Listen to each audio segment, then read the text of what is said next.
காளான் என்பது மண்ணின் மீது வளரும் ஒரு பூஞ்சை தாவர உயிரினமாகும். பல நாட்டவரால் விரும்பி உண்ணப்படும் உணவான காளான் பலதரப்பட்ட சூழல்களிலும் வளரக்கூடியது. எப்போதாவது இடியிடித்து மழை பெய்தால் அபூர்வமாக முளைக்கும் காளான்கள் இன்று இந்தியர்களின் அதிமுக்கிய உணவுப் பொருளாக மாறி வருகிறது.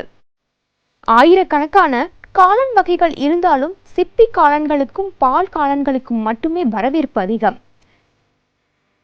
பெரம்பலூர் அருகே எசனியை ஒட்டி உள்ள கீழக்கரை கிராமத்தை சேர்ந்த நாராயணசாமியின் மகன் அருள்ஜோதி.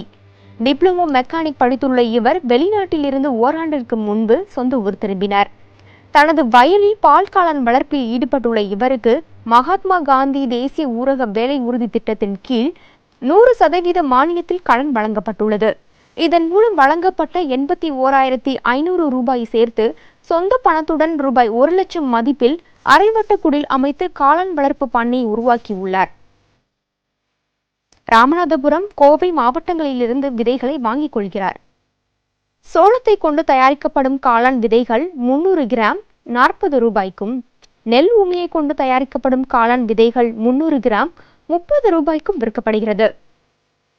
இந்த விதைகளை வாங்கி குடிலில் வைக்கோல் கூண்டுகளில் தூவி வளர்க்கும் போது 30 நாட்களில் விற்பனைக்கு கொண்டு செல்லக்கூடிய வகையில் உணவுப் பொருளாக தயாராகி விடுகிறது. 200 கிராம் கொண்ட பாக்கெட்டுகளில் பாலித்தீன் கவரால் மூடி பாதுகாப்பாக பார்சல் செய்து அனுப்பப்படுகிறது. விதைகளை தயாரித்து விட்டால் காளான் உற்பத்தி தொழிலும் பெருகிவிடும் என்கிறார். அறுவடை பண்ண காளானை வந்து நாங்கள் 1 கிலோ 250 ரூபா 300 ரூபா அந்த ரேஞ்சுக்கு நாங்கள் விற்றுக்கிட்டு இருக்கோம். இப்போ வந்து சென்னை, கோயம்புத்தூர், ஆத்தூர், சேலம் அந்த ஏரியாவுக்குலாம் நாங்கள் காளான் அனுப்பிட்டு இருக்கோங்க.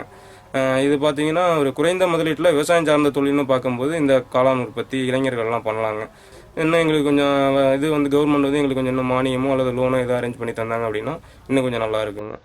இப்போதைக்கு நாங்கள் பால் காளான் உற்பத்தி நல்லா பண்ணிகிட்டு இருக்கோம். நல்ல வருமானம் வந்துட்டுருக்கு எங்களுக்கு.